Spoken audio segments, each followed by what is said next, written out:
오늘 이 시간 우리에게 주시는 하나님 말씀은 유다서 1장 1절 2절 1장 1절부터 함께 봅니다. 시작. 예수 그리스도의 종이요 야고보의 형제인 유다는 부르심을 받은 자 곧 하나님 아버지 안에서 사랑을 얻고 예수 그리스도를 위하여 지키심을 받은 자들에게 편지하노라. 긍휼과 평강과 사랑이 너희에게 더욱 많을지어다. 아멘. 네, 제가 이번에 수술을 하면서 느낀 그 소감이 그래요. 제가 예전에 한 25년 전에 수술을 한번 해봤어요. 그때는 아무것도 모르고 그냥 수술했어요. 아무것도 모르고. 그냥 저는 아침에, 아침에 그냥 이렇게 배가 너무 아파가지고 주일날 하루 종일 아팠기 때문에 월요일 아침에는 그냥 한의원 문 열면 가가지고 침 맞으러 간다. 그래서는 어디를 침을 갖다 딱 놔서 내 통증을 좀 제거해달라고 가야지. 그런데 30분을 침 맞았는데도 낫지 않을까. 그때 한의원에서 병원으로 가셔야 되겠어요. 그래서 병원으로 갔더니 큰 병원으로 가십시오. 그래서 그냥 큰 병원으로 간다고 해서 그냥 갑자기 119 타고서는 갔더니 수술 들어갑니다. 아, 이게 무슨 영문이야. 그래서 바로 수술이니까 이러다가 그냥 수술했어요.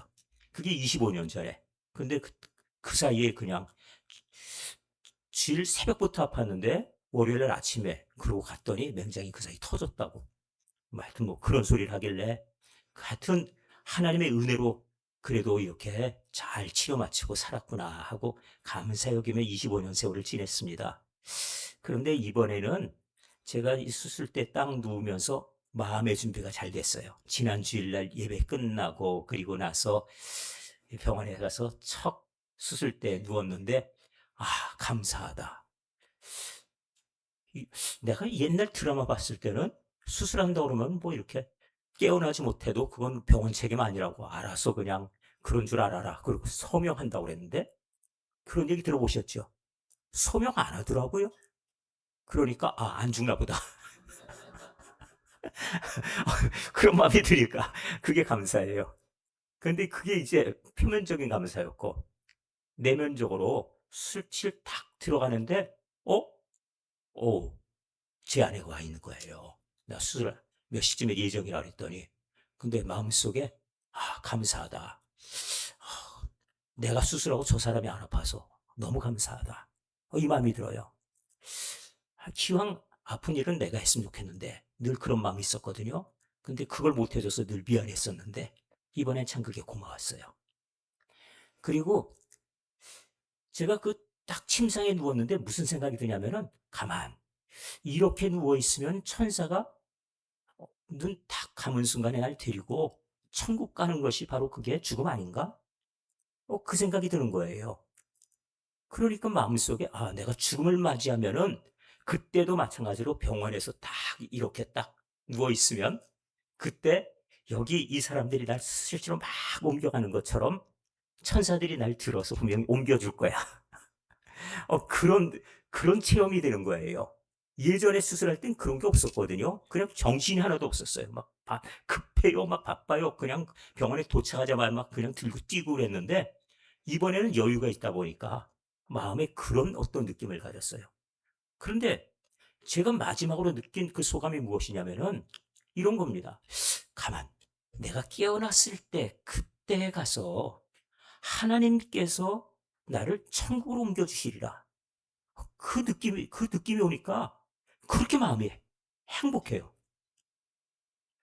내 수술이라고 하는 걸 통해서 물론 죽을 건 아닌데 불구하고 간접적으로 내가 죽을 때 내가 이런 모습 아닐까? 마치 딱 흔들어 깨우는데, 언제 내가 잠들었지? 그렇게 내가 마취가 됐어요. 수술해 보신 분들 아시죠? 그렇게 딱 잠이 들었는데, 눈 떠보니까 언제 수술 끝났다는 거예요. 그래요? 어? 가만 내가 눈 감은 지가 몇 분 안 됐는데, 근데 뭐 얘기 들어보니까 뭐 4시간 얼마가 지났다 뭐 이러니까, 그래요? 야, 하나님께서 나를 옮겨주시면은 이렇게 옮겨주시겠구나. 그 느낌이 들어서 천국 갈 때도 이렇게 가면 좋겠다는 생각이 들었어요. 여러분들, 내가 하나님 앞에 갈 때 이런 어떤 확신과 소망이 없다면 힘들 것 같아요. 그래서 기왕 살면서 이런 소망들을 가지시고 천국의 확신, 구원하실 하나님 바라시고 그리고 나서 하나님 앞에 이르시기를 바랍니다. 정말 귀한 체험을 했거든요. 아마 의사 선생님은 그럴 거예요. 아니, 금요일날 수술하고 퇴원한 사람이 주일날 교회 가가지고 설교한다고 옆에 서 있다고요? 아마 제정신이에요. 아마 그럴지 모르겠네요. 근데 어제 제가 설교 준비하러 낮에 왔는데 제 마음속에 저는 주일날 설교한다는 것에 대해서 제가 사실 미리 고민했던 거는 이번 주 수요일, 금요일 설교할 수 있을까 고민했었는데 깜빡했어요. 이번 주일날 있다는 걸 잊어버렸어요. 그래가지고 다음 주 수요일 날, 금요일 날은 설교할 수 있을지 없을지 하고선 얘기하고 갔거든요. 그런데 주일 날 이거는 고민을 안 했잖아요. 그래서 그냥 해야지. 근데 오늘 했는데 어떻게 수요일 날 안 한다고 그래요? 아, 이게 고민이 되는 거예요. 상황이 이렇게 돼버렸어요. 그래서 할 수 없이 그냥 쭉 진행해야 되게 생겼다. 이 생각이 들어요. 네. 근데 다 나은 건 아니고 그냥 어찌됐든 하나님의 아래 회복을 위해서 일정을 따라가도록 하겠습니다. 한 열흘쯤 지나면 이제 실밥을 뽑는다고 그러니까 그때 가서 이제 회복의 첫 번째, 두 번째, 세 번째 단계에 가야 될 터인데 의사 선생님 말로는 그래도 3개월이나 6개월 정도는 걸린다고 하니까 그때까지는 조심조심 그래도 몸 자꾸 추스리면서 건강 회복하도록 하겠습니다. 오늘 말씀 제가 이렇게 왜 서론을 길게 하세요 그럴지 모르지만은 오늘 본문에 있는 그 내용들이거든요. 그래서 말씀을 드렸어요. 자, 오늘 본문은 누구에 대한 이야기냐면은 유다서지요. 유다가 누굽니까? 라고 물어볼 수 있죠. 먼저 유다서는 별로 잘 안 다루는데 한 장밖에 없어서 유다는 누굽니까? 그래서 유다에 대해 설명을 해야 되겠어요. 이 초대교회에 오해가 있어요. 초대교회를 이렇게 가르쳤어요. 그러니까 가톨릭에서 가르치기로 예수님의 후계자는 누구? 누구? 베드로. 베드로가 예수님으로부터 천국 문을 여는 열쇠를 받아서 그가 나중에 그의 후계자들이 교황이 되고 첫 번째 교황은 그래서 베드로다. 이렇게 배웠죠. 그런데 성경은 그렇게 말하지 않아요. 다시 말하면은 초대교회 때 처음으로 교회가 전체가 모여서 교회 어려운 문제를 논하게 됐는데 선교하는데 이방인에게도 복음을 전해해도 됩니까? 안 됩니까? 전해야 되는 것입니까? 이런 문제가 생겼어요. 왜냐면은 성도들이 막 박해를 받아가지고 사방으로 막 흩어져 버렸는데 안디옥으로 막 피신 갔죠? 사마리아 땅으로도 빌립이 피신을 갔죠? 그런가 하면은 온 땅으로 그냥 피신 간 사람들이 단지 그 정도가 아니에요. 엄청나게 많이 그냥 도망을 친 거예요. 그러다 보니까 가는 길에 복음을 전하면서 가다 보니까 거기 유대인만 있는 게 아니고 이방인들이 사는 땅을 거쳐갔거든요. 그들에게 우리가 만나면 복음을 전해도 되는 겁니까? 안 되는 겁니까? 하고 물어보겠지요. 그때 교회에서 입장을 정해 주는 회의가 처음 모입니다. 이것이 예루살렘 제1차 회의예요. 그 1차 회의 때 회의를 주도하고 사회보는 총회장격이죠. 교회 책임자, 리더가 누군가 보니까 야고보라고 하는 사람이래요. 야고보. 이 야고보. 그때 회의에 그럼 베드로는 어디 갔길래? 베드로도 참석을 합니다. 근데 베드로는 참석하기로 그 자리에 와가지고 자기 경험을 들려줘요. 나도 마찬가지로 저 요바에 있을 때 사람이 부르기로 갔는데 그때 가이사라라는 곳이 바로 옆에 있어서 부른 사람 따라가서 보니까 골릴료라는 사람의 집이더라. 그것을 말씀 전하는 중에 무엇이 임하더라? 그렇지요. 성령이 임하더라. 이 말씀을 증거하면서 하나님이 성령을 이방인들에게 그 로마인들에게 이탈리아 부대원들과 그 친척들 그 친지들인데 그들에게 주시는데 내가 뭐라고 된다 안 된다 뭐가 논하겠냐 이 얘기 하겠죠. 그래서 이방인들에게 복음을 전할 수 있다 없다 어느 쪽이에요? 그건 우리가 정하는 겁니까? 하나님이 정해주셨으니 우리는 따라갈 수밖에 없다 하고 증언을 해요. 그 증인으로 참석을 베드로가 해요. 그리고 교회 회의의 수장은 야고보였어요. 그 오해하지 마세요. 베드로가 천국 열쇠 가졌고 교황이고 이런 얘기하거든. 저건 성경 없는 얘기. 저거는 우리가 그대로 받으면 안 될 얘기로 받으셔야 돼요. 자, 이렇게 해가지고 이 야고보가 누구냐 보니까 예수님의 동생입니다.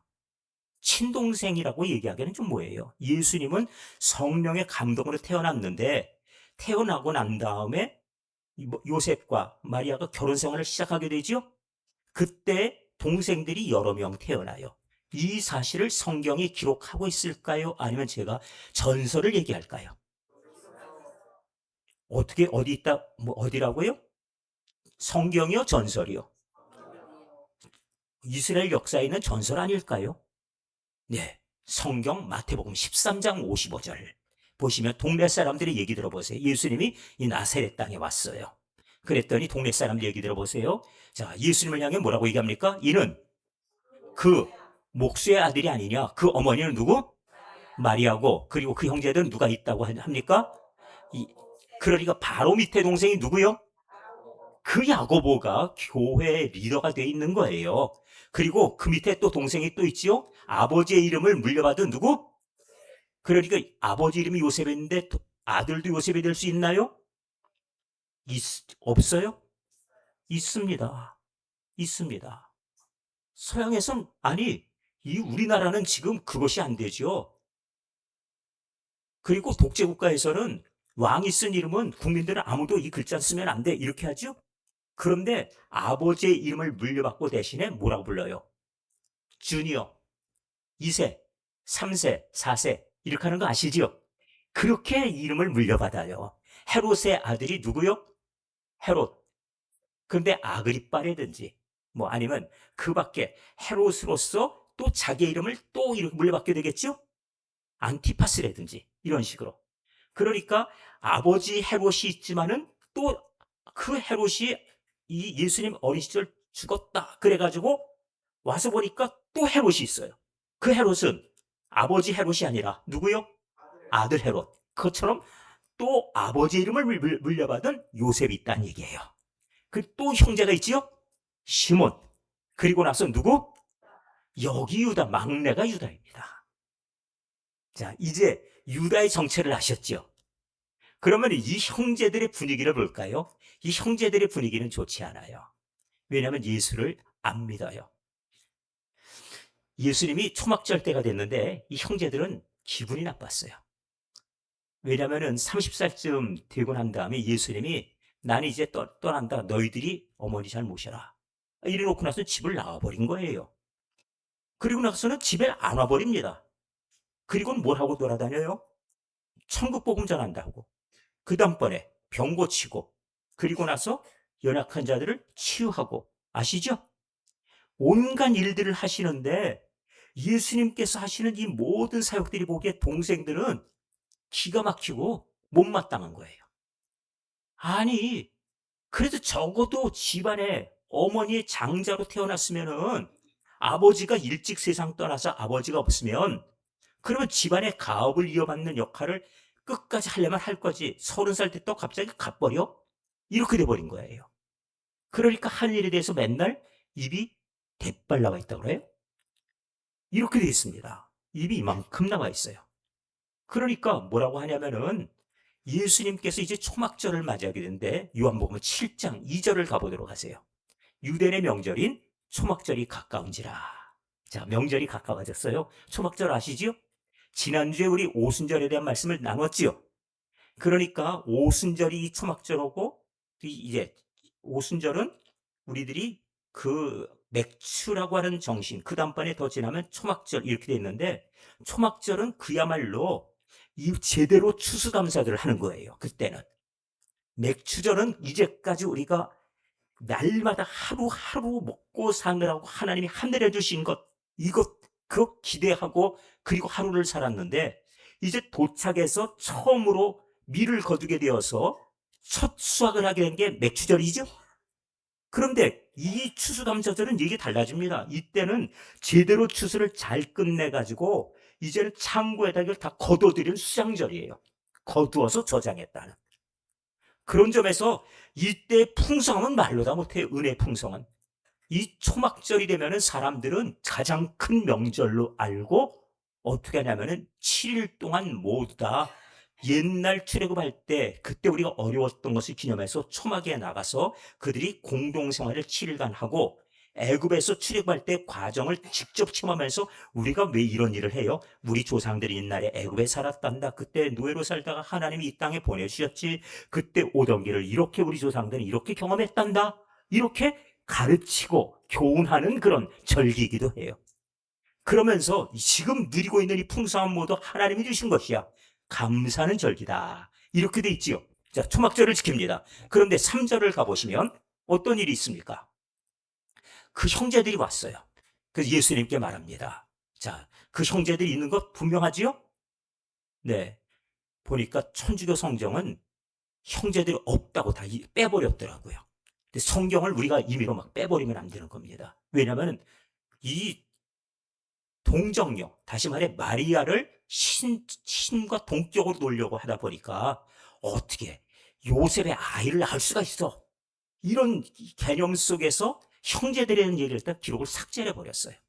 그렇지만은 성경은 기록을 합니다. 예수께 이르되 당신이 행하는 일을 제자들도 보게 여기를 떠나 유대로 가소서. 어찌 갈릴리에 있어? 지금 초막절이 가까운데 아직 왜 여기 있는 거예요?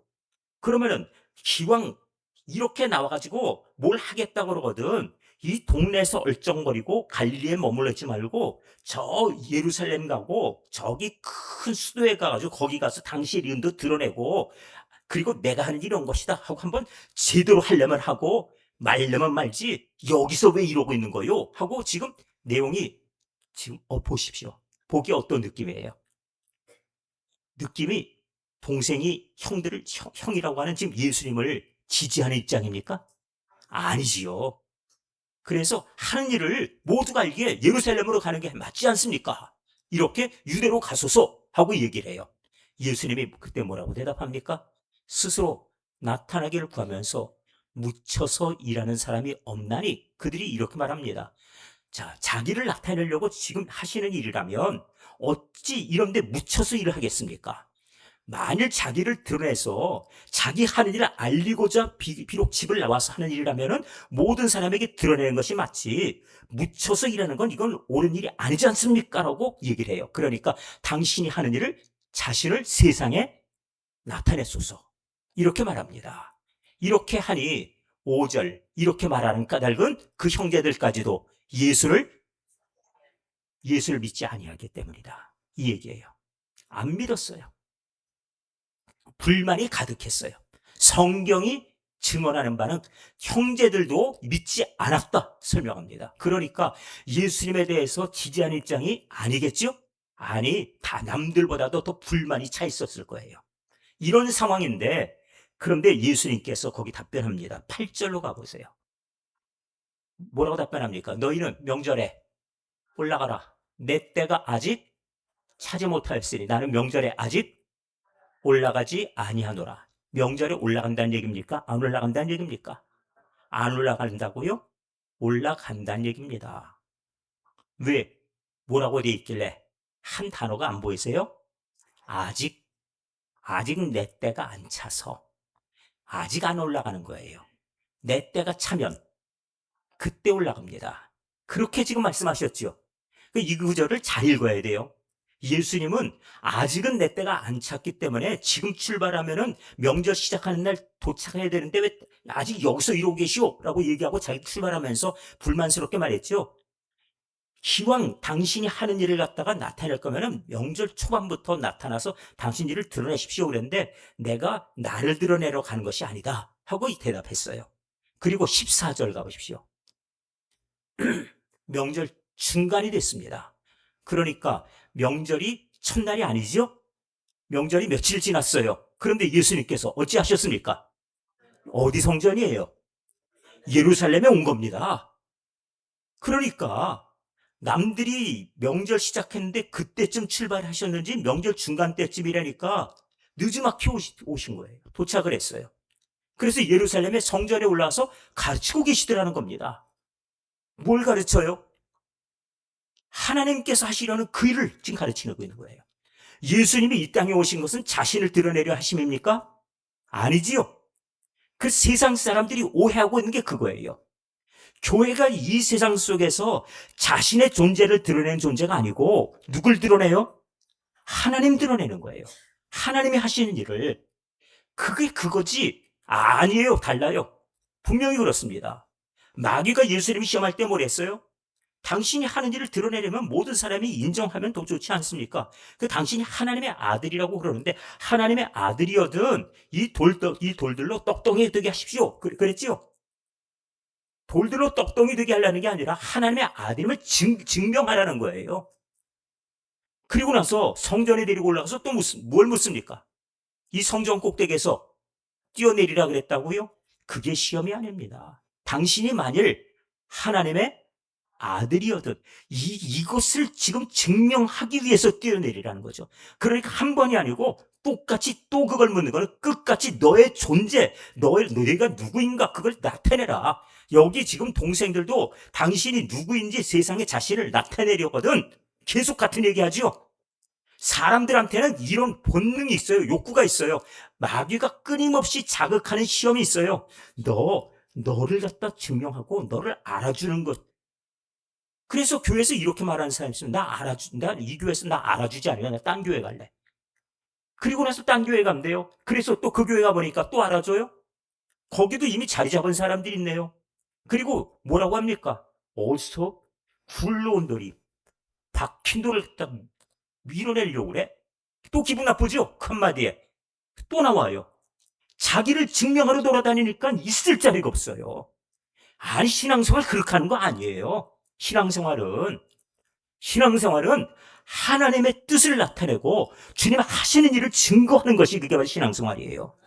자, 그런데 우리가 잘 알아야 돼. 예수님이 하시려는 일이에요. 자, 이제 유다를 잘 알았죠? 그런데 왜 이 유다가 이 편지를 쓰게 됐는가? 야고보는 왜 갑자기 교회 지도자가 됐는가? 그때에 예수님께서 하늘에 올라가시기 전에 누구에게 보이셨는가? 고린도 15장에 야고보에게 보이셨답니다. 고린도전서 15장에 보니까 예수님께서 만나주신 사람 목록을 쭉 얘기하는데 야고보에게도 보이시고, 아니 그러니까 믿지 않았던 그 동생, 아니 맨날 자기를 증거한다고 그리고 또 돌아다니기라고 집안을 하나 돌보지도 않더니 십자가에 달려 죽었어. 하는 일이라고는 그래. 이렇게 됐을 거 아니에요. 우리 집안은 로마의 반역자 집안 돼버렸어. 화가 났겠죠? 근데 그 예수님이 부활하셔서 이 야고보에 보이신 거예요. 그 순간에 믿지 못하던 이 야고보가 어떻게 됐어요? 그렇죠. 회개하고 변화가 된 겁니다. 완전히 새로워졌어요. 그리고 나서 주의 말씀 따라서 어디를 들어가 버리든가 보니까 마가의 다락방에 같이 가게 됩니다. 왜? 부활을 경험했으니까. 부활하신 예수님 만났으니까. 여기서 같이 기도하다가 같이 성령 받아요. 그리고 교회의 일원이 되고 교회 지도자가 되는데 이전에 자기가 예수님의 그 사역에 같이 참여하지 못했고 돕지 못했고 오히려 이런 표현이 어떻습니까? 까칠하게 맨날 뒤에서 빈정거리기나 했고 이런 것들에 대해서 마음에 회개하는 마음에 더 적극적으로 교회를 위해서 열심을 내게 되었다는 뜻이에요. 자, 보십시오. 이 야고보를 왜 하나님이 그러셨을까요? 그리고 여기에 있는 이 동생 유다를 왜 하나님께서 끝까지 버리지 않으셨을까요? 이유가 무엇입니까? 사랑입니다. 따라해 보세요. 무엇이요? 사랑입니다. 사랑. 사랑은 버리지 않아요. 만일 내가 진짜 사랑한다 그러면은 이 성경에 나와 있는 야곱이 그렇게 잘못해도 하나님이 환난과 그 고난을 통하여서라도 저 하나님 땅에서 수많은 이 라반이라는 사람들이 자신의 모습도 발견하고 그리고 정말 어찌 보면은 자기를 위해줘야 될 인간이 저렇게까지 날 괴롭힐 수 있는 날을 직접 20년이나 경험케 하면서 자기 자신 돌아보기도 하시고 내가 어느 날 하나님을 향하여서 스스로 이렇게 자존심 세우고 버티고 서 있는데 한 대 딱 때려서라도 날 꺾으시면서 내 인생의 문제를 풀어주시는 것. 그게 바로 사랑이에요. 그리고 나서 뭐라고 하시죠? 네가 나를 이겼다. 그렇게 말씀하시는 거예요. 내 고집으로 살았고 내 자존심으로 살았고 내 능력으로 살았어요. 나는 이제까지 내 힘으로 살았어요. 그런데 알고 보니까 그건 전부 인생의 모든 것이 다 재앙이고 고난이더라. 이걸 경험하고 나서 아니구나 하는 것을 깨닫게 하시는 게 사랑이에요. 요셉이란 인물은 하나님이 사랑하셔서 그에게 장차 예언을 이루시려고 4대 만에 돌아온다, 이방에 객이 된다, 그 일을 위해 준비케 하셔서 한 사람을 멀리 이방 땅에 먼저 보내신 그 일을 위해 하나님이 선택한 사람입니다. 그걸 깨달았어요. 그런데 그가 겪은 일은 어떤 일이었습니까? 겪은 일은 고난이었어요. 잊지 마십시오. 사랑받으면은, 그러면은 좋은 일만 있고 모든 것이 내 편한 대로 되고 그렇게 됩니까? 내가 어려운 일 겪으면 하나님이 날 사랑하지 않으시나 봐. 하나님이 내 기도는 안 들으시나 봐. 하나님이 날 제쳐두셨지? 그렇습니까? 아니라는 거예요. 기억해 두세요. 하나님의 사랑이 어떤 사랑인가 알아두셔야 됩니다. 우리들 정말 힘든 가운데 하나님이 내 손을 잡고 계시다는 사실을 경험하게 할 때 그게 참 사랑이에요. 그래서 우리는 그 사랑을 보는 겁니다. 자, 이제 보겠습니다. 오늘 본문에 예수 그리스도의 종이요 야곱의 형제인 유다는 본문에는 보이죠? 자, 어떻게 되었다고요? 부르심을 받은 자라고 얘기합니다. 자기 자신이 어떻습니까? 부르심을 받았다고 그러죠. 누가 부르신 겁니까? 하나님이 불러주신 거예요. 자기 이름을. 나는 하나님 앞에 늘 까칠하게 돼 있고 믿지 않았고 나는 예수님에 대해서 늘 거역하는 입장이었어요. 불만이 가득 차 있었어요. 그런데 불구하고 내 그런 모습도 아시면서 불구하고 하나님이 나를 지명해서 부르셨다는 겁니다. 그게 사랑이었어요. 이렇게 불러주신 하나님 안에서 사랑을 얻고 이렇게 말씀하고 있지요. 자, 두 번째 그 다음에 보겠습니다. 예수 그리스도를 위하여 지키심을 받은 자들에게 편지한다. 하나님이 또 어떤 일 하신다고요? 지켜주신다. 이걸 한마디로 뭐라고 얘기합니까? 보호하신다는 뜻입니다. 자, 하나님의 사랑 다음에 그 다음에 무엇이 있습니까? 보호가 있습니다. 자, 첫 번째는 하나님의 사랑, 두 번째는 하나님의 보호, 하나님의 지켜주심이 있어요. 제가 어느 날인가 그날이 저도 올 겁니다. 가능하면은 그날이 20년, 30년, 40년 언제 후에 올지 전 잘 모르지만 오래 후에 왔으면 좋겠어요. 마지막까지 저는 목사로서 그래도 복음을 위해서 끝까지 사역을 하는 날까지 했으면 좋겠습니다. 뭐 그것을 시음하든 안 하든 그게 문제가 아니라 정말 목회자로 평생을 살았으니 하나님의 복음을 위해서 쓰임받다가 주님 부르시면 좋겠어요. 그날에 그런데 제가 딱 침상에 누웠을 때 천사가 나를 딱 지켜주고 있다는 그 느낌을 가지면 얼마나 좋을까요? 제가 이 얘기를 하나 해드려야 될 것 같아요. 하나님이 우리를 지켜주시는데 아주 옛날 얘기예요. 미국에 건립하고 그 다음번에 미국이 한참 막 이제 일어나던 때 그때 미국 저 네바다주에 라스베가스라고 하는 이 시간 우리에게 주시는 소리가 하나님의 있어요. 아시죠? 라스베가스 혹시 가보신 분 계실까 모르겠네요. 라스베가스 모르세요? 아세요? 제가 청년들 비전 트립에 이 라스베가스를 보내줬잖아요. 그래서 답사를 제가 거기 일부러 갔어요. 그러느라고 라스베가스에 턱 들어갔는데 숨이 턱 막히는 거예요. 왜 그러냐면은 완전히 사막한 건 도시 하나 거대한 걸 만들어 놨어요. 엄청난 도시를 만들어 놓은 거예요. 아니 이 네바다 사막 한가운데 그런데 이 처음에 주변에 아무것도 없는데 여기에 그냥 그야말로 환락의 도시, 도박의 도시, 사람들이 여기 와가지고 마음껏 그냥 돈 쓰라고 온갖 걸 다 만들어 놓은 겁니다. 그런데 그때 라스베가스를 향해서 한 사람이 이곳을 이제 호출을 받고 거기를 향해 들어가는 길이에요. 왜냐하면은 여기 부자들이 많이 모였는데 자동차가 고장 났다는데 여기 소비도시에 무슨 자동차를 고치고 말고 할 게 어디 있어요? 그런데 자동차 고장 났다 고쳐달라고 연락 오니까 할 수 없이 거기에 이제 출장을 가는 길입니다. 그래서 거기 일단 이 사막 한가운데 도시 있다고 날 거길 보내 툴툴툴툴 거리면서 막 가는 길이에요. 그런데 가다가 말고 자기 차가 말썽이 났어요. 자기 차가. 그래가지고 이 차가 갑자기 가다 말고 킥킥킥 거리더니 그런 자기 그 자신 있잖아요. 왜? 직업이 자동차 고치는 사람이니까. 그래 내려가지고 자동차를 탁 열고 나름대로 막 자기 또 손 본다고 그러는데 사막 한도 그래 얼마나 또 더워요. 한참 더워서 땀을 뻘뻘 흘려가면서 고친다고 하는데 시동이 안 걸리는 겁니다. 이 약이 오르죠. 이게 아니 여기서 이게 안 되면 내가 이 사막에서 잠을 자야 되는데 큰일 났어요. 그 새가 막 뉘엿뉘엿 넘어가려고 그러니까 그때부터는 막 불안하고 걱정이 되는 거예요. 왜냐면 시동이 걸려야 그 다음번에 여기 추운데 이 사막이 추워지면 어떻게 밤에 걱정 막 그냥 태산인데 그래가지고 이거 큰일 났다. 이거 해지기 전에 고치지 못하면 난 이제 오늘 끝장인데 어떡하나. 그러고 걱정을 하고 있는데 차 한 대가 쓱 지나가고 있는 거예요. 해가 막 지어가고 있는데 그래가지고 막 거기서 완전 어린아이처럼 옷을 벗어갖고 막 뛰면서 흔들면서 여기 좀 와달라고 막 나 좀 저 라스베가스에 태워라도 보내달라고 거기 들어가는 길일 것 같으니까 나 좀 태워주시오. 그 마음이 나겠지요. 뭐 거기서 차 하나를 사갖고 가든 말든 하여튼 그래서 태워달라고 막 하는데 그 차가 쓱 오니까 살았구나 된 거예요. 그런데 무슨 일이냐고 창문을 열고 물어봐요. 그래서 내 차가 고장이 났어요. 그런데 그분이 이렇게 차를 보더니 나와가지고 한번 좀 봅시다 그래요. 그러니까 자존심이 팍 상하지요. 필요 없습니다. 내가 지금 오랫동안 차를 봤습니다. 대답을 했지요. 그러니까 그래도 한번 봅시다. 이 노신사가 또 상당히 또 고집이 또 있어요. 그래도 한번 보세요. 그래서 보셔봐야 소용이 없죠. 그래도 한번 보고 혹시 길이 나면 찾아봅시다. 그래. 믿지 해본전이 한번 해보시오. 본데서 다시 열어주고 한번 보십시오.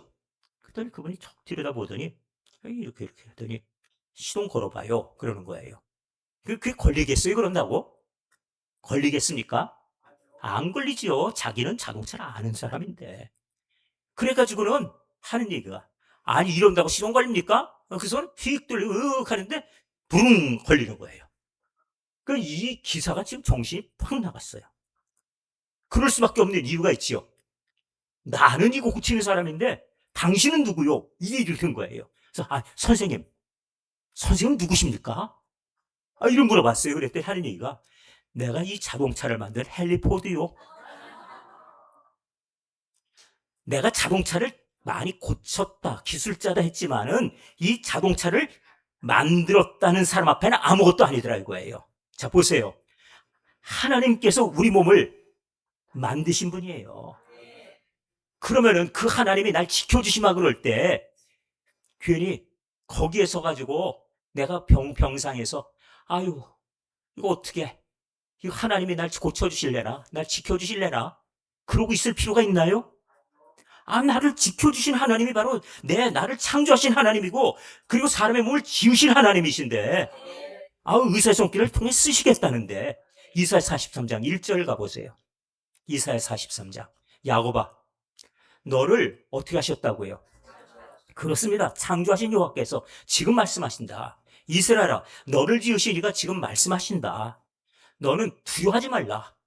걱정하지 말아라. 이 얘기예요. 왜?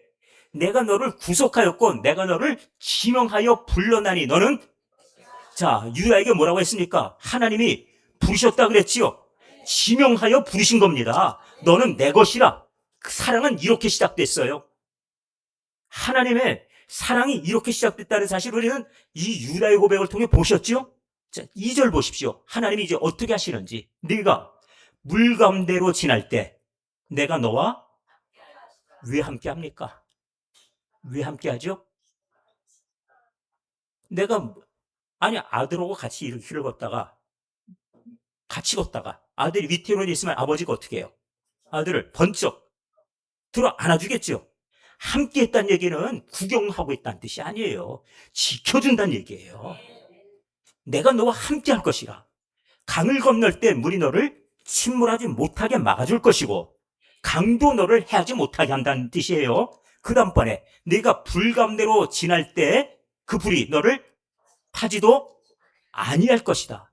다니엘의 세 친구가 풀무불 속에 들어갔을 때 그때 인자 같으니 하나님께서 같이 그곳에 계셨죠? 함께 있음으로 하여서 불이 그를 사르지도 못하게 지켜주셨지요? 이 고백이에요. 자, 불타지 못하게 불꽃이 너를 사리지도 못할 것이다 말씀했어요. 자, 이제 3절로 가봅니다. 대저 나는 여호와 네 하나님이다. 이스라엘의 거룩하니다.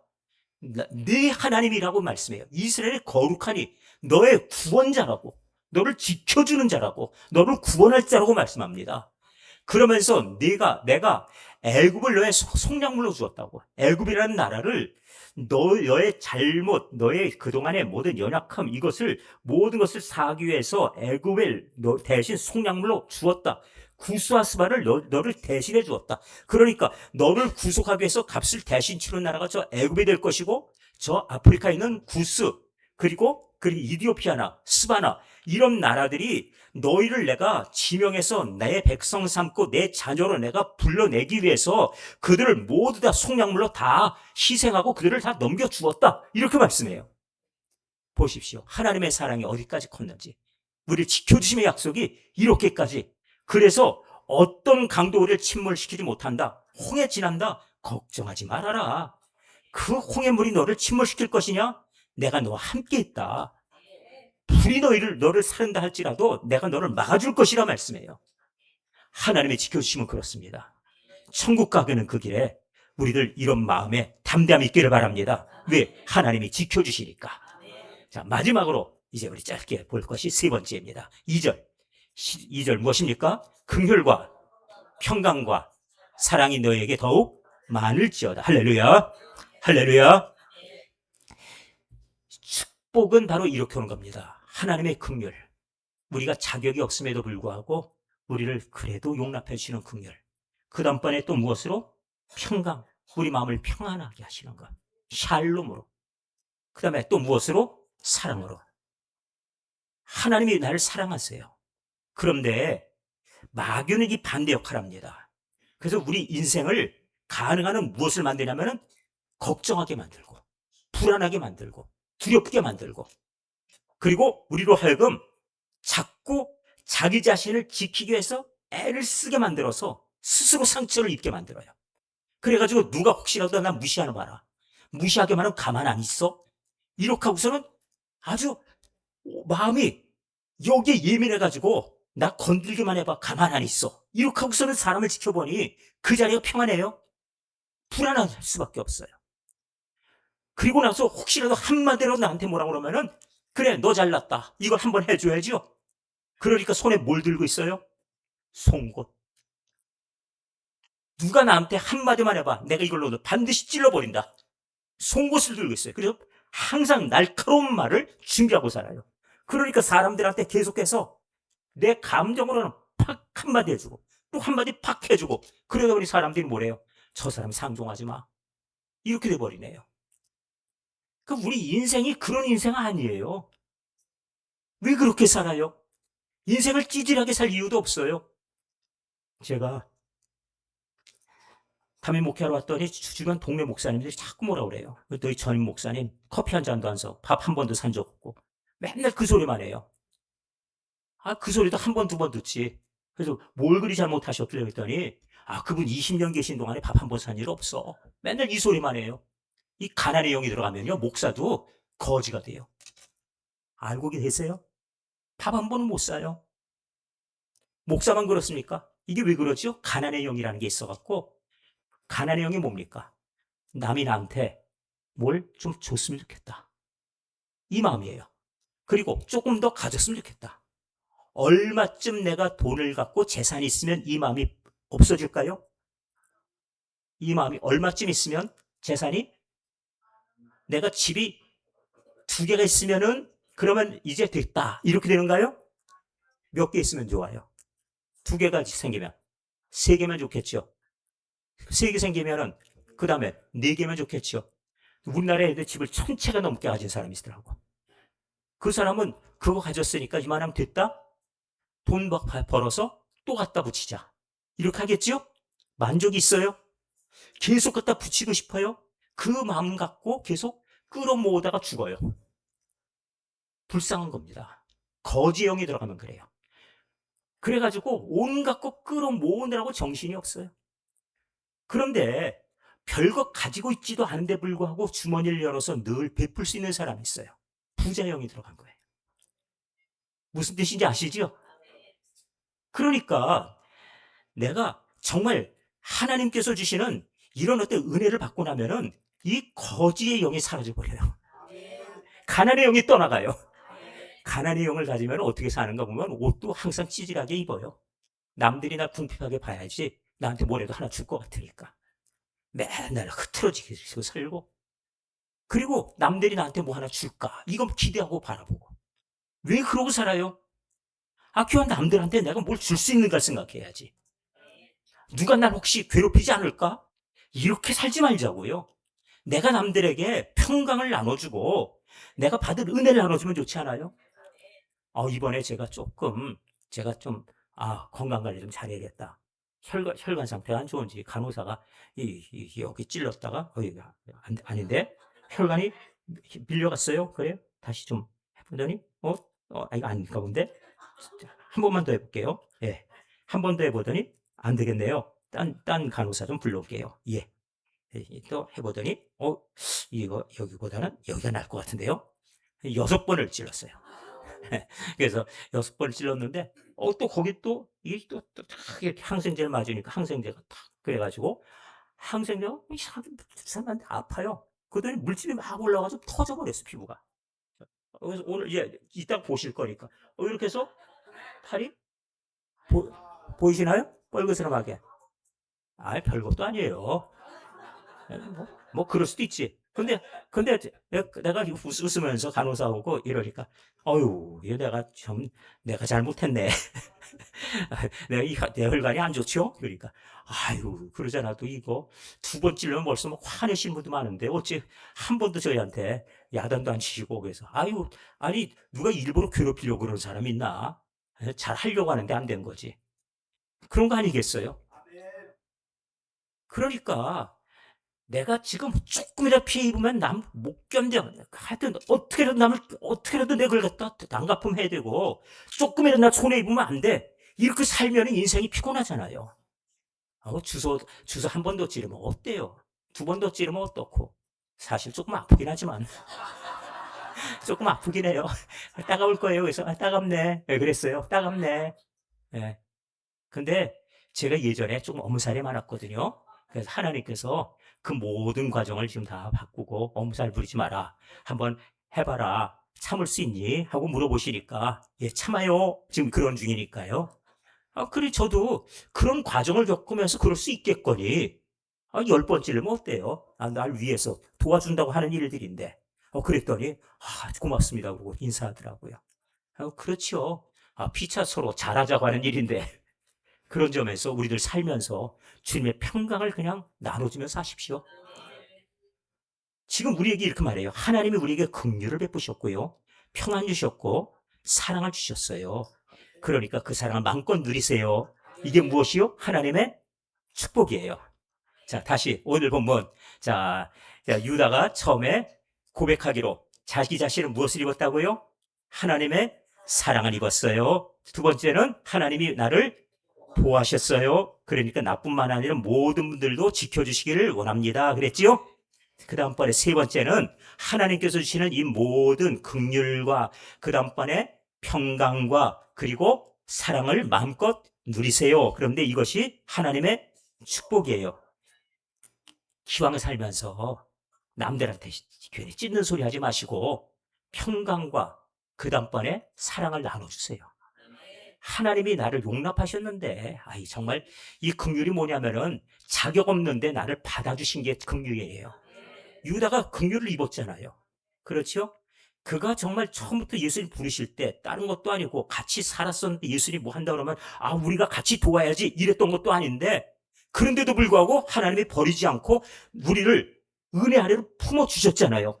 하나님이 그걸 부르셨다고 표현했어요.